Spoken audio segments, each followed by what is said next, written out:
Olá pessoal, sejam todos muito bem-vindos ao 12º episódio do podcast Roteiro Livre, diretamente aqui do estúdio R-Play. Queremos dizer que é um prazer, como a gente sempre diz, um prazer enorme ter você aqui com a gente. E antes de apresentar a nossa convidada, a gente sempre apresenta aquele que está sempre conosco, nos ajudando aí, Rodrigo Rodrigues, seja muito bem-vindo. Vamos lá de novo, Rodrigo? Vamos de novo. Feliz, né? 12 Sim. é profético, né? Ah, sim, 12 tem toda uma questão profética. Bem, hoje no 12º episódio, episódio número 12, temos como convidada uma das pessoas que eu conheço, das mulheres que mais oram, né? Que trabalham forte no aconselhamento e também no pastoreio. Hoje eu tenho o prazer de receber aqui, então, no 12º episódio, a pastora Márcia Maciel. Seja muito bem-vinda em nome de Jesus. Muito obrigada, pastor Jonatas. É um prazer para mim estar aqui, né? Sim. Então, a primeira vez que eu tô aqui, já tô parceira. Benção, então. É um prazer, como eu disse antes, é um prazer enorme ter a pastora aqui com a gente, ouvir da sua história de vida. E a gente sempre tem como um propósito trazer algo, né, pessoas, conteúdos que venham agregar na vida de quem vai nos assistir. E eu tenho certeza que a sua história de vida, a sua caminhada de fé tem muito a transmitir e agregar na vida das pessoas, né? O transbordar, como a gente chama, né? Sim. Então, é um prazer e eu tenho certeza que esse episódio será uma bênção para muitas pessoas que irão assistir. Bem, como eu sempre digo, né? Não é um programa de entrevista, mas a gente sempre direciona perguntas para que a gente possa ter um norte, né? E a pastora nasceu num lar que não era cristão, né? Sim. Veio a converter com o tempo. Então, pastora Márcia, nos conte mais sobre, então, a sua vida antes e como foi essa conversão, como o evangelho tocou, como Cristo tocou no seu coração e a senhora veio ao aceitá-lo, né? Ou a se render a ele. Conte pra gente aí. Maravilha, né? Jesus eu estava falando antes do pastor Jonatas que sem Jesus Cristo não tem vida, para nós não tem vida. Não. Né? Eu nasci num lar que não era cristão, né? Cheio de problemas, de lutas, de incertezas, né? Sim. E o tempo também, né? No ano que isso tudo, o evangelho chegou até a minha casa, foi em 1988, eu tinha 19 anos. Eu conheci Jesus através do meu irmão mais velho, né, que já está com Cristo. E ele se converteu, ele ia na Assembleia de Deus ali perto de casa. Ali na esquina, ali na Talíbio. Né? E aí ele, todo domingo, ele não morava com a gente, ele ia lá em casa e ele evangelizava a minha mãe. Né? Jejuava e evangelizava a minha mãe. E para nós, que era minha irmã e eu, ele levava sempre as fitas. Aquelas fitas cassete? Sim, fita cassete. E do Voz da Verdade. A gente nem sabia quem era a Voz da Verdade, né? Mas ele levava pra gente ficar escutando. Como nós éramos muito da música, né? Nós era samba, era música sertaneja, eram os atuais, a gente gostava de música, né? Sim. Então aquilo ali foi o meio que o Senhor, com a sua sabedoria plena, ele usou para nos trazer o evangelho. Através da música. Nós ouvíamos as músicas da Voz da Verdade, que ouvimos até hoje, e elas falavam com a gente. Sim. E nós tínhamos uma Bíblia da Testemunha de Jeová, porque a mãe às vezes levava nós no salão do reino do Jeová, né? Mas ela não era devota, aquilo ali. E aí, então, nós tínhamos uma Bíblia grande assim, ó, que tinha imagens, tinha o Apocalipse, tinha a besta, tinha um monte de coisa, uma Bíblia muito antiga e grande. E nós íamos para ali, ler aquela Bíblia ali. Sim. E também, Deus, ele, naquelas versículos que são comuns em todas as Bíblias, ali Deus, ele trouxe um norte pra gente na palavra. Sim. Mas a conversão mesmo, né, foi quando a mãe foi para um retiro. A mãe encontrou uma senhora no ônibus, que o nome dela é Laura, e a Laura evangelizou a minha mãe no ônibus, e meu irmão já estava evangelizando a minha mãe quando ia lá em casa nos visitar. E ela pegou e deu um folhetinho para a mãe. Desceram na mesma parada do ônibus e elas foram pelo mesmo caminho, porque a dona Laura passava a entrada da minha casa e aí era a casa dela, se conheceram ali. E dali em diante, a dona Laura, todo fim de semana, antes de ir para a igreja, Sim. ela passava lá em casa. Dá um oi lá pra. Dá um oi lá em casa. E ali ela evangelizava. Um dia ela disse assim, Dona Isabel, a senhora não quer ir junto comigo? Eu passo tal dia, a senhora vai junto comigo na igreja? Mãe, vou. Até vou. Sim. E aí, então, nós tínhamos uma janelinha que dava para a rua. E aí, quando a mãe, quando ela vindo, nós dizia, mãe, bem-vinda a mulher da igreja. Bem-vinda a mulher da igreja. A senhora vai no culto hoje, senão a gente diz que a senhora não está em casa. E aí ela entrava, não tem problema que ela não vai, ela dizia. E ela entrava, olha como Deus usa as pessoas. Sim. Ela entrava, ficava sentada na nossa cozinha, né, que era uma área da hidrocozinha, e ela cantava o hino da harpa. Ficava cantando. Olha como Deus trazia aquilo que a gente gostava. Sim. A música. Sim. Para nós não tinha. A gente tinha muita... Eu, a Jaque, a Sabrina, nós éramos filhas que a gente tinha muito assim... Nós éramos simpáticas, sabe? A gente gostava de receber, de Sim. servir. E ela sentava lá na cozinha e... vocês sabem essa música aqui, gurias? E ali nós ficava lendo as músicas da harpa com ela. Nunca tinha visto uma harpa. Sim. Mas ela nos trouxe isso. Sim. Cantor cristão. Quem conhece cantor. cantor cristão? Nós aprendemos a cantar as músicas do cantor cristão lá na cozinha com ela, porque ela ficava esperando o horário de ir para a igreja. Sim. Chegava no horário dela ir, a mãe já estava, não, eu vou ir junto com a senhora. E isso foi várias vezes. Sim. Daí depois nós começamos a ir junto com ela, né? E nesse meio tempo houve um retiro e a mãe foi no retiro. E nós ficamos em casa. E aí, no domingo, a mãe mandou uma carta. Por quê? Porque tinha um vizinho nosso que trabalhava lá no retiro. Não era crente, mas trabalhava lá na escola que era o retiro. Levou uma carta da mãe, vem aqui me visitar, porque o lugar é maravilhoso. Nós fomos visitar a mãe no domingo e chegou lá, era um cultaço, né? Sim. Um churrasco que tinha feito à tarde, meio-dia. E era um cultaço à noite. Naquele cultão, que foi dia 6 de fevereiro de 1988, a minha mãe se converteu. Se converteu lá. Chorava, e nós dizíamos, mãe, por que a senhora está chorando? Há 3 dias atrás fez 36 anos, né? 30, em 88 foi? 88, é. 30 e... Eu sou de 89 e tenho 35. 37. 36. 30. Ou eu tenho 36. Meu Deus! Eu acho que eu tenho 30. Não, eu tenho 35, vou fazer 36. 36 anos. Então, nesse culto ela se converteu. No outro dia, porque antigamente os retiros eram de sábado, sexta-noite até terça-feira. Retiro de carnaval. Ah, sim. Aí terminou na terça-feira. Quarta-feira foi o primeiro culto na nossa casa já. E lá eu me converti, a minha irmã Jaqueline se converteu e a minha irmã Sabrina se converteu. Ah, benção de Deus. Tudo o trabalho insistente de uma irmã. Uma irmã e o meu irmão. E Meu o irmão teu era o que irmão jejuava. Já ia na... Partiu.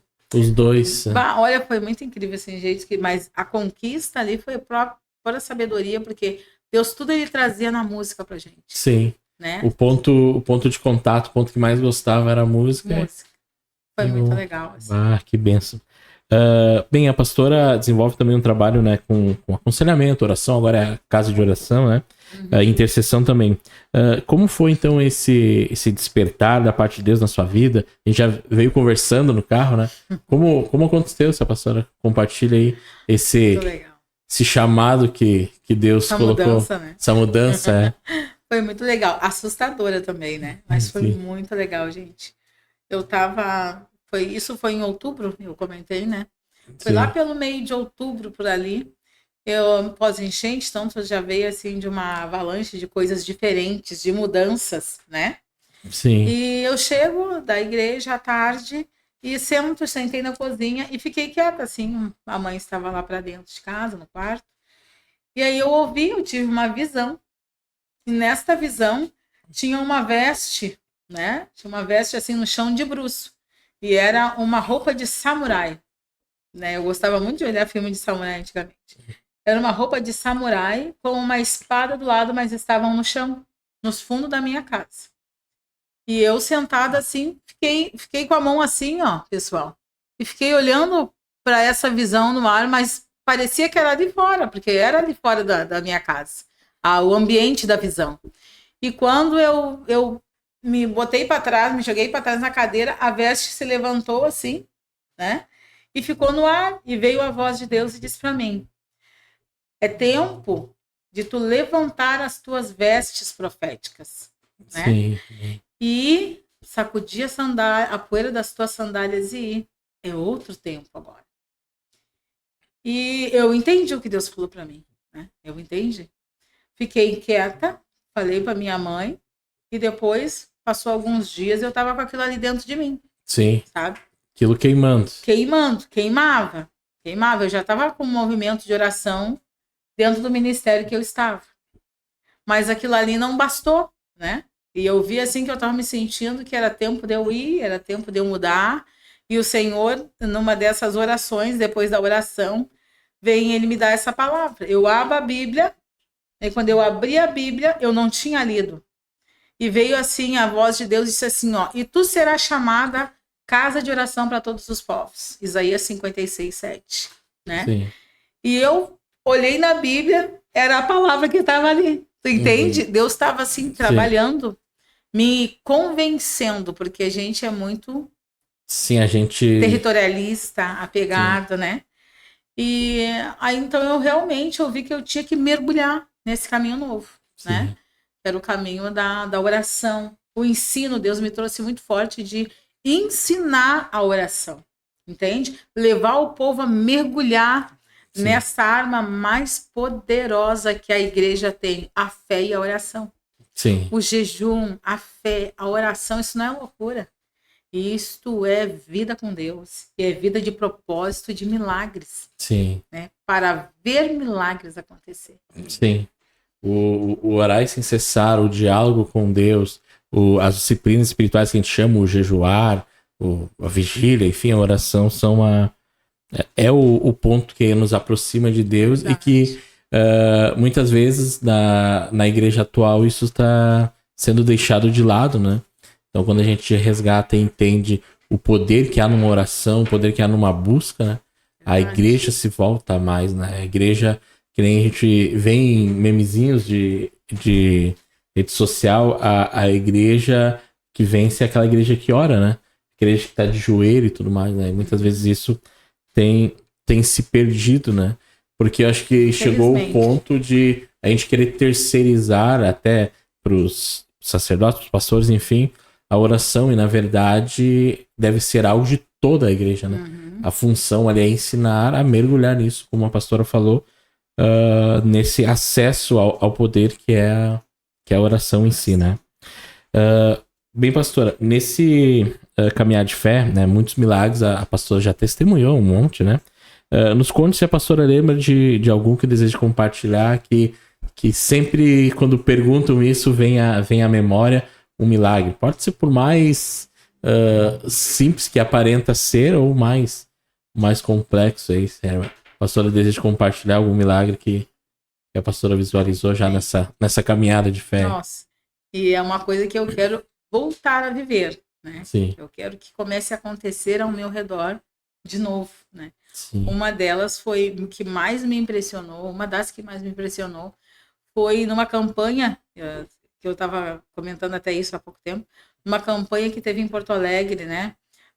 O avivamento começa no seu coração, uma campanha com Reinald Bonk, né, em Porto Alegre. Sim. Então eu me preparei 3 meses, né, com uma equipe aqui em São Leopoldo para ajudar na campanha e trabalhar na intercessão. Então uma coisa que me impressionou muito, né, eles fizeram o palco lá no Anfiteatro Pôr do Sol e depois do lado eles armaram uma tenda enorme, e aquela tenda era cheia de intercessores, cheia. E em algum período do dia que eu fosse ser intercessora, eu seria intercessora junto, né? E tinha uma líder que veio junto com ele, com a equipe dele. E em outro dia, porque foram 3 dias de campanha que ele esteve aqui, e em outro período eu trabalharia numa ala que eles faziam com cordas, que era a ala dos enfermos, né? Então, naquele dia, eu fui, num dos dias que eu fui na intercessão, eles oravam e a tenda não tinha vento porque era calor. Sim. A tenda, o teto da tenda, ele levantava assim, ó, o tempo todo. tempo todo. E aí vinha um informante de lá, olha como a oração e a intercessão, quando ela é organizada, e tu tá fazendo isso com entendimento, Sim. com sabedoria, porque a gente foi ensinado para trabalhar naquilo ali, para fazer Sim. aquilo. E vinha alguém lá de fora e dizia assim, ó, agora ele está orando pelos que estão morrendo. E por incrível que pareça, tinha pessoas que foram tiradas do hospital para ser levada para lá. Sim. Eu vi, no momento que eu estava num dia na ala dos enfermos, eu vi um homem que levaram numa rede, um senhor assim forte, levaram numa rede ele e deitaram ele. Eu vi ele levantar e sair caminhando, né? Então, essas coisas assim, ó, Sim. me marcaram muito a minha vida de fé. Marcaram muito a minha caminhada com Deus, sabe? Me motivaram assim a nunca, por mais turbulento que é o caminho da fé, né? É Sim. estreito mesmo. Sim. Não tem muita sofisticação, ou o teu tempo não é todo simplesmente viver de boas e viver o evangelho. Tem a tribulação do mundo espiritual. Sim. Te oprime, te aperta, te enfrenta, te É a nossa batalha, né? Essa é a nossa batalha. Mas assim, ó, é uma base tão sólida, a palavra e a oração e a tua vida íntima com Deus, que tudo isso passa. Não te deixa fora do plano de Deus, porque nós aconselhamos muitas pessoas agora que elas passam Sim. por uma tribulação que tu pensa assim, nossa, isso é quase nada. E a pessoa já está saindo no caminho, eu já estou de cama, já está indo para o psicólogo, já tá, sabe? Sim. Então, isso aí é realmente um povo que precisa experiência.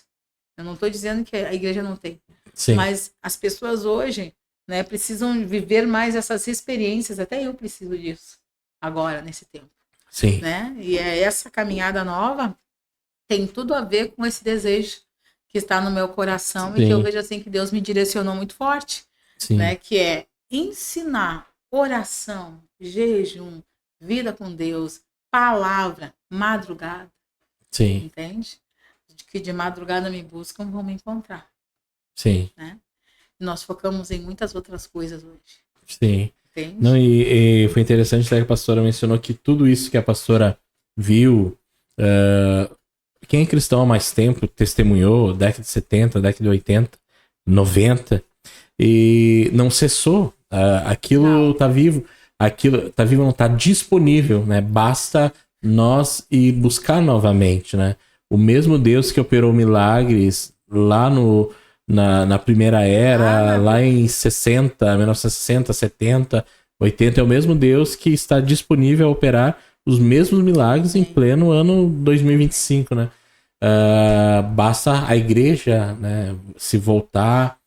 Eu não vou usar o termo pagar o preço, porque Cristo já pagou o preço, né? Mas se posicionar para tomar posse desse acesso que Deus disponibilizou, né, para a igreja, né? Pastora, qual recado você daria assim, para alguém que ainda não recebeu Jesus? Porque muitos que nos assistem, a maioria é cristãos, né? Mesmo que o nome seja Roteiro Livre, a gente traz pessoas de diversos lados, mas o foco sempre é uma mensagem cristã, até porque eu sou um cristão, um pastor, né? A gente sempre prioriza isso. Mas também tem gente que ainda não tomou uma posição com Cristo, né? Qual recado a pastora daria para alguém que ainda não recebeu Jesus, que está temerário, que está indeciso, ou que ainda nem tem vontade alguma? Tem vontade, né? Eu, nos meus, vou dizer assim, dos 16 aos 19, foi quando eu conheci, me entreguei para Cristo, né? A gente vivia com muita gente que era do evangelho, né? Por perto, né? Mas sim, em 88, 60, 70, o evangelho não era tão comum, tão aceito como agora, né? Sim. Então agora até quem não é de verdade diz que é. Porque acho que virou moda, né? Exatamente. Eu me lembro dos primeiros convertidos. Sabe o que eu me lembro? Eu me lembro uma vez que anunciaram na televisão, e eu fiquei muito feliz. Foi quando tinha um zagueiro do clube, tinha um clube de futebol chamado São Caetano, né? E que tava na primeira divisão, e tinha um zagueiro que ele era esposo da Aline Barros. E tipo assim, ele é cristão. Mas foi a primeira, uma pincelada de 3 segundos na TV, a primeira vez que começaram, cristão. Porque a igreja era desprezada. Era invisível. Era invisível, literalmente, não... Desprezada. Tu quer ver como era desprezada? Falar rapidinho que eu me converti, então eu tava assim, enlouquecida. Todos nós em casa, assim, pelo evangelho. Foi algo que veio uma avalanche, assim, que limpou a nossa casa também, né? E tu sabe que nós pegávamos o ônibus para ir para a igreja e se eu sentasse no banco, no ônibus com a Bíblia na mão, ninguém sentava do meu lado. Sim. O ônibus poderia estar lotado e aquele lugar ficava vago porque ninguém sentava do meu lado porque eu estava com a Bíblia na mão. Sim. Uma era a vergonha que as pessoas tinham porque aquele ali era um crente. Sim. E outra era pelo preconceito mesmo. Então a gente, nesse tempo, nessa época, né, vamos dizer assim, de 2000 para trás, o evangelho era muito discriminado, o evangélico era. Eu era uma que, quando nós era adolescente, nós ia dos vizinhos, que era morava do lado da minha tia, que era evangélico, e que hoje é o Osiel, era a avó do Osiel. Sim. Né? Então, assim, tu vê que hoje nós estamos vivendo, assim, um evangelho, né, assim, de coração. Um evangelho, como é que eu quero dizer? Não é verdadeiramente, não generalizando, mas em muitos casos não é verdadeiramente isso aí o evangelho. Não Sim. é, né? O evangelho é muito mais profundo, Sim. muito mais delicioso do que tem se experimentado agora. Sim. Tu tem que ter para ser. E o evangelho faz tu ser. Sim. Né? Sim. Muda as coisas. E eu quero te deixar assim um recado, né? Para você que ainda está indeciso, como eu estive, para você que ainda não aceitou Cristo e pensa, isso aí agora é para esse tempo, não é para mim, né? Eu tive um irmão que aceitou Jesus e partiu. E o evangelho era para ele, né? Mas ele esperou até chegar no momento assim dele aceitar Cristo e Deus levar ele. E muitos acontecem isso, sabe? Fico esperando, Sim. eu vou depois eu vou e não vai.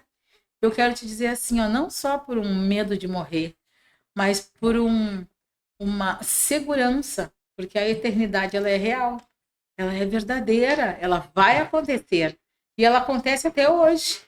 Nós estamos aqui no mundo físico, mas no mundo espiritual, né? Neste reino espiritual, as coisas estão acontecendo e se movendo também. Uhum.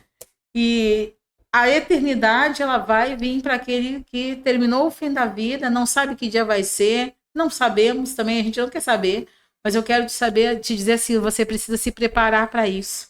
Tu precisa te preparar, porque Jesus vai voltar, porque o evangelho é para você, a vida eterna é para você também, e tudo aquilo que está plantado em ti, que diz assim, não, eu não consigo viver essa vida, como eu dizia, eu não consigo viver essa vida de crente, não, é mentira do diabo. A verdade é que Jesus é o caminho, a verdade, a vida, e é para você. Amém. Este caminho é para você, essa verdade é para você viver, e este caminho e vida é para você desfrutar, pode ter certeza. Amém. Jesus te ama. Glória a Deus. A pastora mencionou, acho que até um ponto importante que veio. Outrora a igreja era invisível, vou usar o termo perseguido, não quanto foi a igreja primitiva. Mas uma das coisas que vem à memória é que a igreja primitiva era extremamente perseguida e era o momento que a igreja mais cresceu. A igreja da década de 60, 70, 80 era uma das igrejas mais perseguida, não digo, mas mais colocada de lado. E era o período que mais crescia. Hoje, números mostram que nós somos a maioria, por incrível que pareça, cristãos são a maioria no Brasil. Mas a gente não consegue visualizar isso hoje. Eu acho que aparenta que a igreja precisa ser exprimida para que aí possa crescer, dar o entender, parece, né? Olha na explosão que teve na Colômbia, né? Sim. Teve que acontecer. Os grandes movimentos dentro de uma grande... Dentro de uma opressão, de uma perseguição, né? Sim. E também eu digo assim, o evangelho lá nos primórdios, quando Paulo caiu do cavalo, né? Que estava lá indo lá para matar e fazer acontecer, e a igreja fazia escondidinha, crescia, por quê? Me diz por quê? Porque o evangelho não era um evangelho de facilitações como é agora. Era um evangelho que gerava uma fé que fazia tu renunciar até a tua própria vida, porque eles diziam não para renunciar a Jesus. Eles diziam, não, eu não vou renunciar. Morriam nas gaiolas, sendo queimados, subindo as grades das gaiolas, né? Morriam lá nos sinédrios lá que botavam para os leões, nos coliseus, né? Os cristãos, eles não negavam a fé. Era só eles dizer, não, eu nego a minha fé. Eles não negavam a sua fé. Negavam. Ô, cara, esses dias nós estávamos numa reunião, conversando. Eu, pastor Beto, amigos assim, antigos, estava lá em casa. E aí nós falando sobre isso. Gente, se viesse a perseguição naquela intensidade do passado, quanto cristão iria renunciar a Jesus por causa do medo de morrer? Por causa da morte. Quantos cristãos? Entende? O povo agora, né? Não me levem a mal, mas muitos agora, o evangelho é só a porta da salvação. É uma porta de salvação.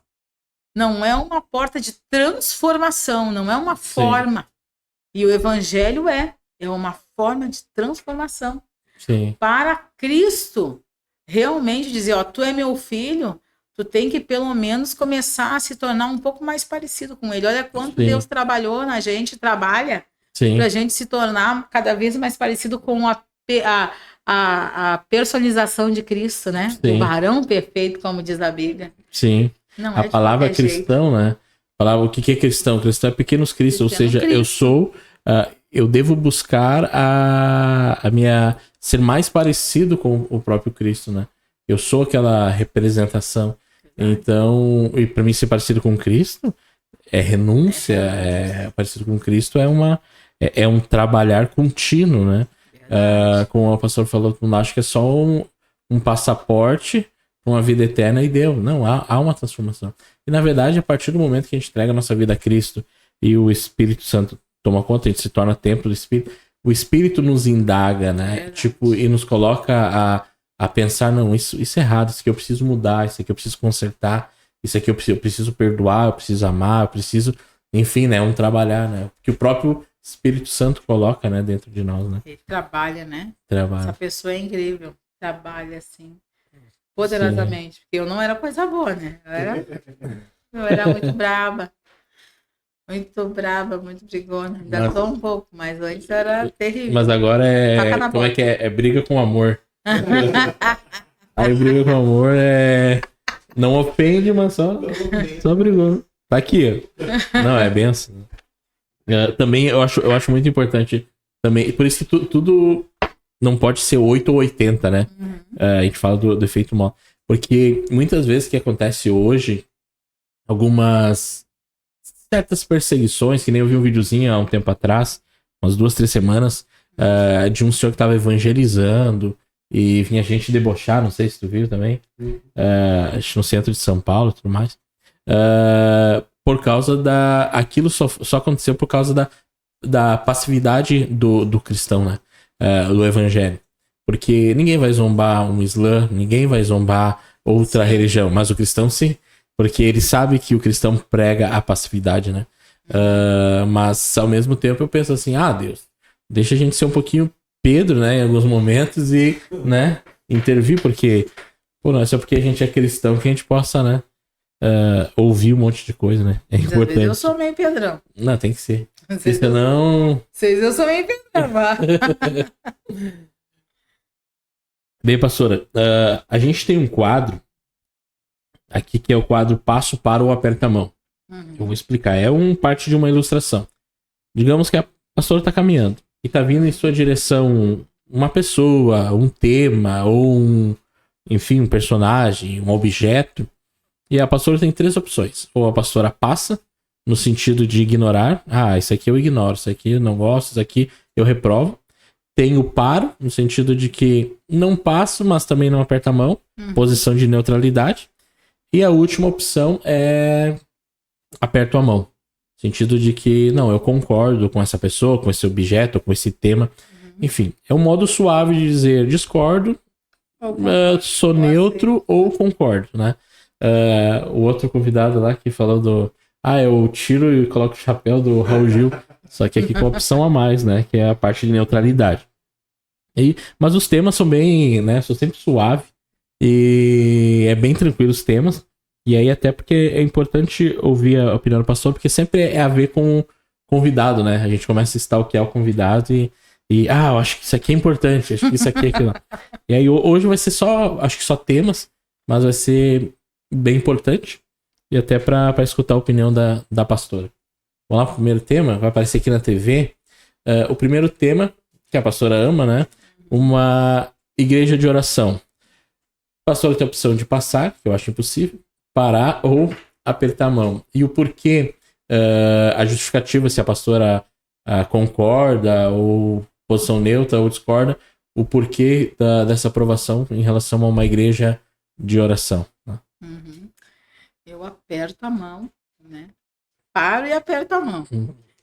Porque pode ser duas.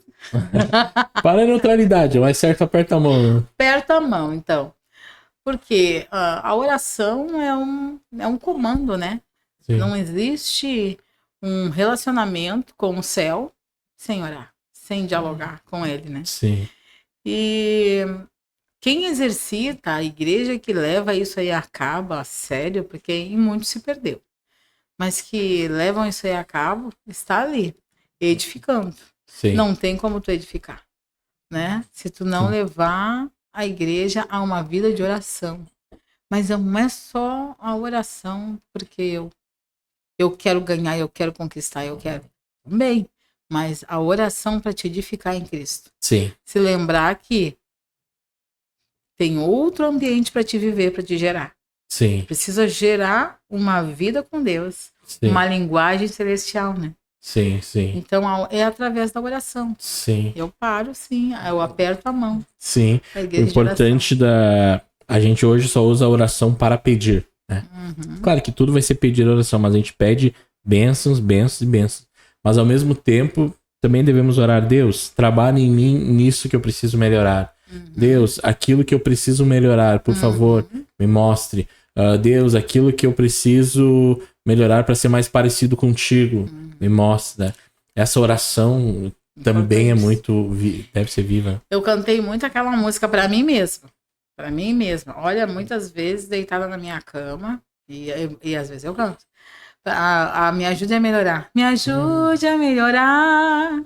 Sozinho eu não consigo mais. Eu sei, eu sou humano, eu só sei errar.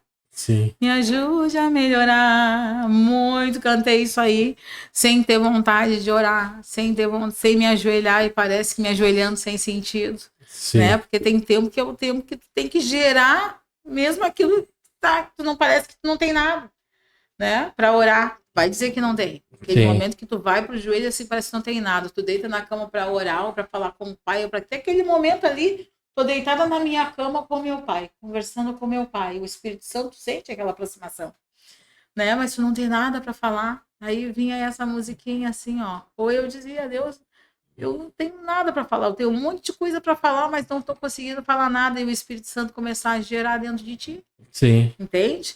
A oração, ela te leva a uma intimidade, a um relacionamento assim. Sim. Não tem explicação. Sim.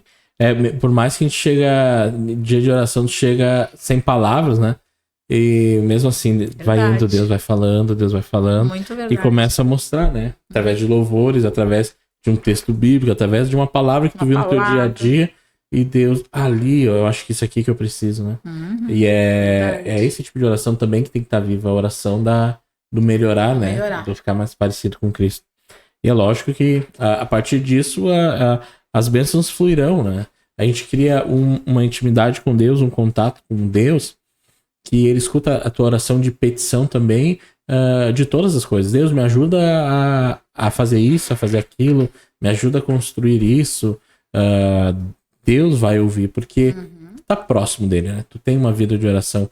E é o acesso, né? A palavra de Deus e a oração, né? Tipo, o entender a voz de Deus e também, ao mesmo tempo, Deus ouvir a nossa busca, né? Nós temos outro, segundo. Vamos lá, nós temos aqui. Ó, agora não é um pouco. Não é tão polêmico, mas é importante. O que acontece? Uma igreja sem transparência. A gente sabe que a igreja são os membros, né? A igreja não é parede, a igreja não é nada e tal. A igreja é um conjunto de pessoas, né? E no corpo, por mais que é o meu cérebro que manda a dor, que me avisa que eu tô com dor, mas eu posso sentir dor no meu mindinho, no meu joelho, na minha coluna, nas costas, enfim, aonde for. Há um comando. Na igreja em si, deve também ter essa questão de transparência também e tudo mais. Numa igreja, infelizmente, hoje existem igrejas que não têm transparência. Vou usar esse termo. E não estou falando só em questão financeira, falando de todas as outras coisas. Não sei se é por um aprisionamento, por achar que são donos do poder, algumas pessoas. Aí eu trouxe o que a pastora acha, né? Provavelmente já sei a resposta. Mas o que tem a comentar em relação a uma igreja sem transparência? Daí eu passo. Porque a igreja sem transparência, ela te leva a viver debaixo de para mim, jugo. Né? Sim. É um jugo. Por quê? Tu está ali, vou dizer, servindo, né? Sim. Porque a gente está ali para ser trabalhadores de uma seara. Sim. Nós somos Todos, igrejas para ser trabalhadores de uma seara. E a igreja que não tem transparência ou que não é levada a ter esse entendimento, ela perece. Ela perece porque ela está ali inserida no corpo. Inserida, né? Muitos estão ali só servindo, só trabalhando, ou só aprendendo, ou só comendo as migalhas que são deixadas pelos lavradores. Não estão se alimentando de um alimento que edifica, que te dá saúde, que te dá entendimento, sabedoria. Sim. Transparência não é só na área financeira, não. Mas o testemunho de quem está levando a igreja e daqueles que são responsáveis por pessoas dentro da igreja, porque as pessoas elas vêm do mundo quebradas, né? Porque não tem outra intenção melhor do que trabalhar as vidas na igreja. É o que tu faz, né? É o que tu faz, é o que eu faço. Mas quando se fala de inverdades, falta de transparência, as coisas meia nubladas, meia turbulentas, o que causa isso aí? Só colapsos, né? Não tem crescimento de vida, estatura, envergadura na presença de Deus. Não acontece isso. A pessoa fica só focada, a mente, em fazer. Não em eu preciso me transformar, como a gente falou antes. Eu preciso ser o que a Bíblia diz que eu preciso ser. O que a Bíblia fala, né? É um novo coração, é uma mentalidade. Romanos 12 é o que eu mais gosto de citar, né? Sejam transformados pela renovação da vossa mente. E isso aí não acontece. Quando tem uma igreja que não tem transparência, não acontece. A evolução que tu vive dentro deste ambiente é porque tu vai te esforçando. Tu vai quebrando as penhas e o Espírito Santo vai te levando, porque ele vê o que tu quer, quem tu é, o que tu quer fazer, o que tu quer mudar, o que tu quer viver. E muitas vezes nós vemos avalanches de pessoas, né? Muita gente dentro desses ambientes. Sem transparência, sem verdade. Infelizmente, né? Isso aí é verdade, tem muita ainda aí. E eu passo isso aí. Eu vejo a pastora iniciou falando de um jugo, e eu acredito e concordo, porque quando uma igreja sem transparência, você sempre está duvidando. Né? Verdade. Eu fico pensando assim, na igreja a gente sempre exerce transparência em todos os pontos, todo mês, reunião, desde financeiro em todos os momentos. Transparência. Jonas, mas tu faz isso porque tua igreja é pequena, tua igreja não entra X e... Não, eu acho que a gente tem que fazer no pouco para Deus abençoar no grande. No grande também tem que seguir essa mesma linha. E quando a gente não é transparente, dá o entender para as pessoas duvidarem. E aí se torna até um julgo, porque dá margem, porque eu não tô em paz, porque eu não sei se o meu ofertar, o meu dizimar, eu não sei se aquela palavra foi para mim, eu não sei, um burburinho disso, daquilo. Então, na ausência de transparência, o jugo cai, né? Cai sobre as pessoas. E aí imagine, chega alguém quebrado, né? Na igreja, alguém que precisa ser reconstruído, alguém que chegou com feridas abertas. E aí ela observa uma igreja sem transparência, uma igreja que parece que tem uma elite e tem o povo, e não há um dinamismo como um corpo de Cristo, todos iguais, né? Com suas funções, mas todos iguais. Sim. Traz uma ferida e um jugo, né? Dá a entender pensamentos contrários, né? E sem dizer que se a igreja não tem transparência, ela realmente vai ter vários grupos, né? Sim. É o grupo que, esses aqui são considerados, esses aqui é mais ou menos, aquele ali tu nem enxerga. Sim. Olha, quantas pessoas chegaram em mim falando, né? Pastora, tu me deu um sentido para a glória de Deus, né? Tu me deu um sentido, tu me mostrou que realmente eu tenho algo para fazer na igreja, eu tenho algo para fazer no reino. Sim. Né? E eu sempre digo, tu é um trabalhador da seara, nós somos trabalhadores dessa seara. Sim. Tu vai lá e pega o arado da palavra e tu vai falar a palavra, e tu vai ensinar. Se tu não é uma pessoa que pastoreia ou que lidera, lá no teu trabalho, como eu fui há anos evangelista dentro do meu trabalho. Sim. Nas paradas de ônibus, hoje eu sou nos Uber. Não dirijo, não tenho carro, hoje eu sou nos Uber. Sim. Falo de Jesus no Uber direto. Por quê? Porque tu é um dispenseiro da palavra e é um trabalhador. Sim. Né? Jesus, em certa momento ali, ele diz assim, se está faltando trabalhadores nessa seara, peça ao Pai. Rogamos ao Pai que envie mais. Peça ao Pai que envie mais trabalhadores. Sim. E eu estou pedindo para o Pai mandar mais trabalhadores. Né? Quanto mais, melhor. Mais. Então, a intenção da igreja ser transparente é isso, né? Sim. Não é só mostrar que a gente faz isso, que a gente faz aquilo, não. É a pessoa levar as pessoas a confiar em ti. Sim. De verdade. Bom, a pastora Márcia, o pastor Jonatas, né? O irmão, eles têm o quê? Eles têm testemunho. Eles têm testemunho de vida. Sim. Né? E é por isso aí que tu é seguido. Sim. Pelo que tu transmite, pelo que tu é, não que tu é. O que tu fala, né? Porque o falar, ele, é que eu me falo assim, o falar ele vai até os ouvidos, né? O testemunho, o ver a ação, ele desce ao coração. Verdade. Né? E aí é que a gente fala assim, nós, quando falamos de Jesus, nós chegamos até o ouvido. Depois daquilo é o Espírito Santo. E o Espírito Santo pode falar de várias formas, inclusive fazendo com que essa pessoa observe o nosso testemunho, né? Então, tipo, tudo... por isso não existe palavras lindas que façam a pessoa se entregar a Jesus. Não, existe existe a própria palavra de Cristo, que pode ser transmitida pela pessoa mais simples, intelectualmente, ou a pessoa mais culta. Não importa, ela vai surtir o mesmo efeito, né? E se nós queremos trazer para uma palavra culta, que hoje a gente vê bastante com os coaches, eles vão chorar, a pessoa vai chorar, emocionar, mas aquilo não vai germinar. Aquilo vai bater e é uma semente lançada no meio dos espinhos que tu acha que vai gerar e na verdade vai ser sucumbido e vai morrer logo. Porque não tem raiz, pastor. Pastor Jonas tem que ter, ser edificado na rocha. Sim. Senão é só emoção. A emoção tem prazo de validade. Não vai.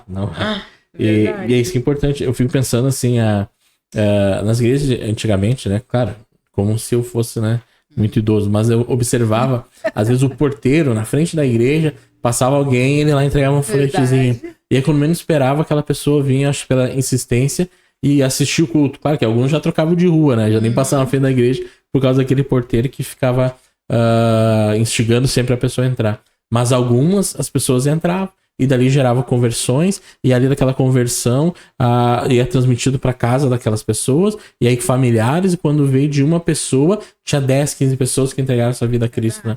E tudo isso de não, claro, não categorizando, mas um porteiro, ele não estava pregando no altar, ele não era o pastor, ele era um porteiro, mas ele sabia, porque ele congregava numa igreja de transparência, ele sabia a sua função era tão importante quanto a função de qualquer outro, né? E o evangelizar estava na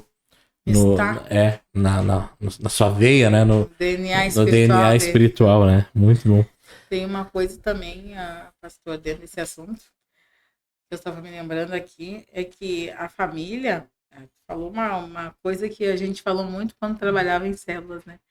Que tu evangelizava uma pessoa, seja onde for, no trabalho, na escola, no shopping, onde for, Sim. na parada, como é no meu caso, que eu evangelizei muito, e aquela pessoa, aceitando Cristo, ela leva para dentro de casa, ali é parentela. Isso aconteceu com a minha casa. Sim. Né? Olha, na minha casa tem, se tiver 2 ou 3 pessoas, isso na minha parentela, é muita gente que não se converteu ainda. Eu tenho um sobrinho, um cunhado, que não se converteram ainda. Sim. Né? Mas meus sobrinhos, minhas sobrinhas, são tudo convertidos, tudo ativos na obra. Sim. Tudo ativos na obra. Os que nasceram depois da nossa conversão, a gente foi levando tudo a palavra. Caminho de Deus. As mães, a minha irmã, né, minha irmã mais velha, ela não era convertida ainda. E as sobrinhas, as filhas dela eram convertidas, as minhas sobrinhas. Eram convertidas. Sim. Hoje tem bisnetos que estão crescendo no meio do evangelho. O evangelho entrou assim, ó, para lavar a nossa família. Sim. Né? Da calamidade, né? Irmãos que eram da drogadição, alcoolismo. Deus foi lavando, foi limpando. Incrível. Sim. Né? E a palavra diz assim que nem eu ia se perder. Na porta da nossa casa tinha uma placa que nós fazíamos as placas tudo à mão. E dizia assim, ó, eu e a minha casa serviremos ao Senhor, lá de dentro e lá de fora. Lá de dentro para nós ler e declarar todo dia, e o versículo, e lá de fora para quem chegasse, visse que ali era uma casa que estava no caminho da conquista para a família toda servir ao Senhor. Sim. E esta é a nossa história. Minha tia, minhas primas, né, nós orava por eles, nós tínhamos um caderno de oração. Colocava os nomes e era... Mas aquele caderno era assim, cheio de pessoas. Enorme, cheio de pessoas, né? Sim. E hoje a gente vê assim... Só ia botando o Vzinho, ó. Entregou a capilha a Cristo. Verdade. A minha mãe falando esses tempos, né? Minhas tias, minhas primas, assim, que congregavam em outra igreja, mas foram se convertendo. Meu primo, que hoje é pastor, ele é esposa, eles iam se separar, né? Lá nos anos 80, eles iam se separar. Né? Ele só jogando futebol e bebendo, Deus entrou ali rachando com tudo. Né? Meu irmão, esse que nos evangelizava, que era pastor, né? Que depois se tornou pastor Mauri, que já partiu, e a minha mãe. Foram lá e faziam visita para eles e evangelizavam. Sim. São pastores hoje, ganharam um monte de gente para Cristo também. Tu entende? Sim, ó. Sim. É uma corrente que não tem fim de salvação. E tudo vem do DNA da comunidade, né? Tipo assim, da igreja, né? Por isso essa importância da igreja transparente, sentir útil, entender que eu sou um cristão dentro das 4 paredes da igreja, mas lá no meu lar, e eu determino que a minha casa vai servir o Senhor, né? É bem interessante isso. Acho que existe mais um ponto, é um ponto geral, que eu sempre trago para os cristãos, mas é importante ouvir a opinião da pastora. Tem a questão política, né? Igreja e política, qual a sua opinião? Eu já falei em todos os outros que apareceu acho que 2, 3 vezes, né? A questão da igreja e política, porque eu não sei, hoje parece que antigamente a gente nem falava de política, nem sabia qual era o nome do prefeito. Hoje tá vivo, né? Hoje tá, meu Deus, é isso, o vereador A, B, C. Eu dou a mão, né? Dou a mão, porque aperto a mão, aliás.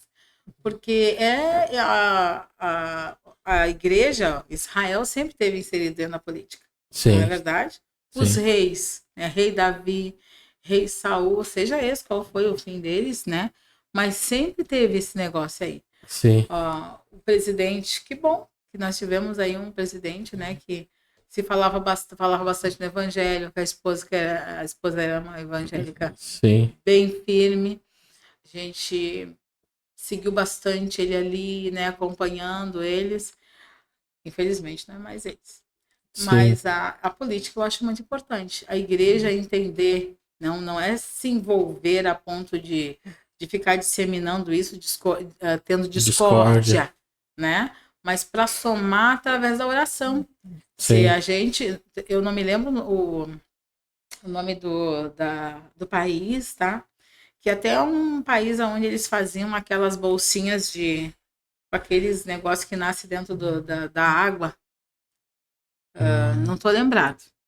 E neste lugar houve uma conversão a ponto de converter, que já aconteceu em vários lugares, mas esse era mais marcante, não estou lembrando. Que o prefeito se converteu. O prefeito se converteu. E era um lugar de miséria. E quando o prefeito se converteu naquela cidade, né, daquele país, que era muito pequena a cidade, a situação financeira do lugar mudou.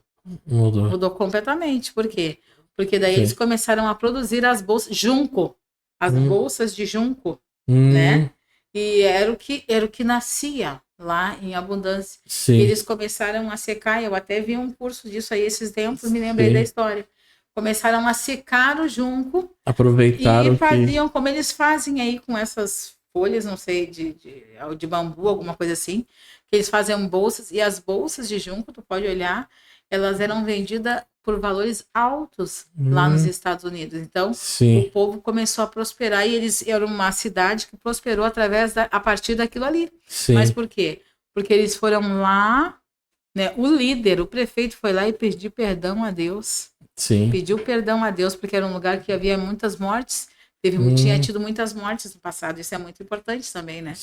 Saber sobre a história da tua cidade, do teu estado, buscar saber para orar com sabedoria, orar com entendimento, né? Então eu creio assim que a igreja, ela deve se envolver na política dessa forma, né? Uma igreja que ora, que tem entendimento de quem é o seu prefeito, o vice-prefeito. Antes a gente nem procurava saber mesmo, né? Mas agora a gente quer saber, a gente acompanha uns, favorece a outros na oração. Ó Deus, a gente quer o fulano lá, às vezes não acontece, né?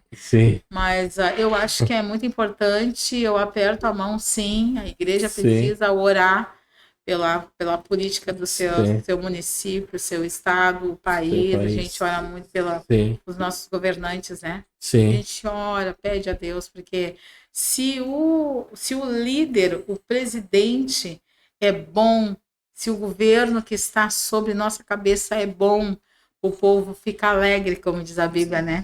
O povo é feliz. Agora, se não, o povo se entristece.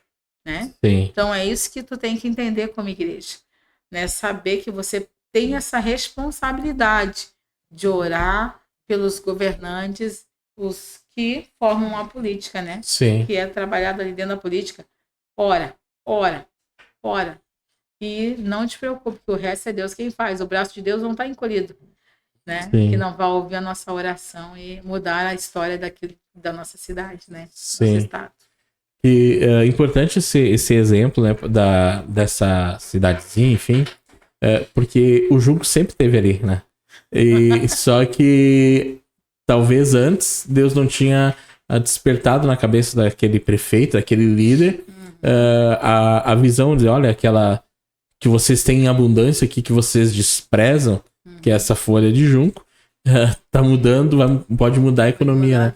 E é nisso que, tipo assim, que é o trabalho de Deus na nossa vida, né? Sobrenaturais de Deus acontecendo. A gente pensa assim, tá, mas vai acontecer isso assim. Não, às vezes Deus sobe a nossa visão. E aquilo que a gente desprezava, ou aquilo que a gente não dava valor do nosso lado, olha, aquilo ali tá a minha bênção. Deus abriu meu olhar pra partir daquilo, né? Ser gerado um monte de coisas, né?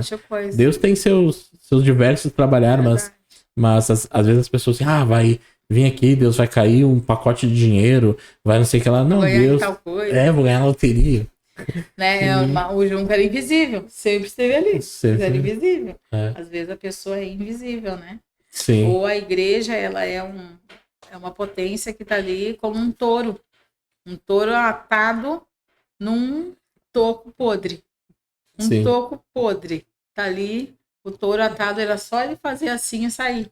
Sim. Né? A igreja, ela é essa potência toda, esse poder todo. Né? O Espírito Sim. Santo está aí gerando. Enquanto o Espírito É. Santo estiver aqui na Terra junto com a igreja, Sim.